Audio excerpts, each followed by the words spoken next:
For MRD testing, it's have approved by FDA and EMA as the surrogate endpoint for the drug development.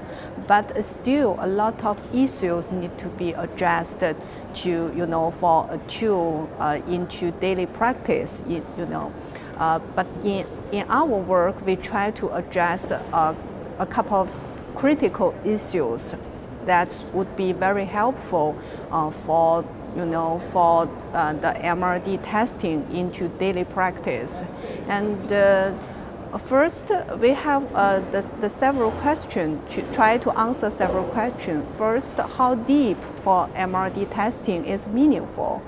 Because the MWG recommend the minimum sensitivity for MRD testing is 10⁻⁵. But still, there's a lot of institute or department that cannot, reach this sensitivity. So we try to answer this question. And in our study, the sensitivity ranged from 10⁻⁴ to 10⁻⁵. But still, it's a robust, very solid evidence to show still the sensitivity even reach only 10⁻⁴ to 10⁻⁵. The patient, if they achieved MRD negativity, still can display the very longer survival. And the second question we try to answer is how long should the MRD duration last? Could be predict the patient outcome.